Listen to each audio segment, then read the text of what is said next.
নওগাঁর মান্দায় Tetulia union BNP ও অঙ্গ সহযোগী সংগঠনের উদ্যোগে ইফতার ও দোয়া মাহফিল অনুষ্ঠিত হয়েছে। নওগাঁ জেলা প্রতিনিধি ওয়াসিম রাজু জানান, শনিবার ৯ নং তেঁতুলিয়া ইউনিয়ন বিএনপি ও অঙ্গ সংগঠনের উদ্যোগে পানিয়াল আদর্শ মহাবিদ্যালয় মাঠে ইফতার ও দোয়া মাহফিল অনুষ্ঠিত হয়। তেঁতুলিয়া ইউনিয়ন বিএনপি সভাপতি রেজাউন নবী হুদার সভাপতিত্বে প্রধান অতিথি হিসেবে উপস্থিত ছিলেন বাংলাদেশ জাতীয়তাবাদী দল বিএনপি নির্বাহী কমিটির সদস্য এম এ মতিন।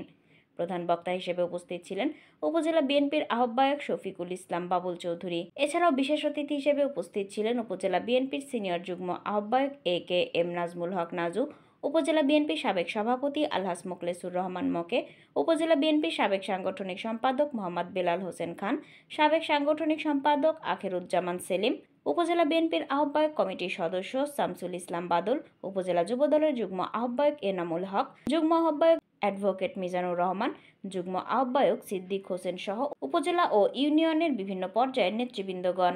আলোচনা সভা শেষে বিএনপি চেয়ারপারসন সাবেক প্রধানমন্ত্রী বেগম খালেদা জিয়ার সুস্থতা কামনা, বিএনপির প্রতিষ্ঠাতা শহীদ প্রেসিডেন্ট জিয়াউর রহমানের রুহের আত্মার মাগফিরাত কামনা এবং দেশ জাতীয় মুসলিম উম্মার শান্তি, উন্নয়ন ও সমৃদ্ধ কামনা করে দোয়া করা হয়।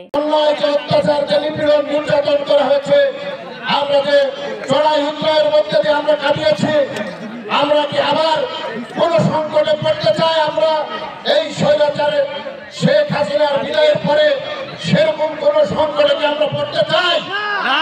আমরা চাই না। তাহলে কি করতে হবে?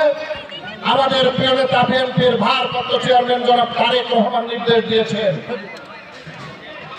আমাদের সামনে আরো ষড়যন্ত্র হয়তো মোকাবেলা করতে হতে পারে, তাই সকলকে ঐক্যবদ্ধ থাকার আহ্বান জানিয়েছেন উনি। আমাদের প্রিয় নেত্রী এখনো অসুস্থ অবস্থায় রয়েছে, বিদেশে চিকিৎসাধীন, তার সুস্থতা আমরা কামনা করছি। পাশাপাশি আমাদেরকে ধৈর্য এবং সহনশীলতার সাথে প্রতিটি পরিস্থিতি মোকাবেলা করতে হবে। প্রিয় ভাইরা, আমরা এই 17 বছর পরে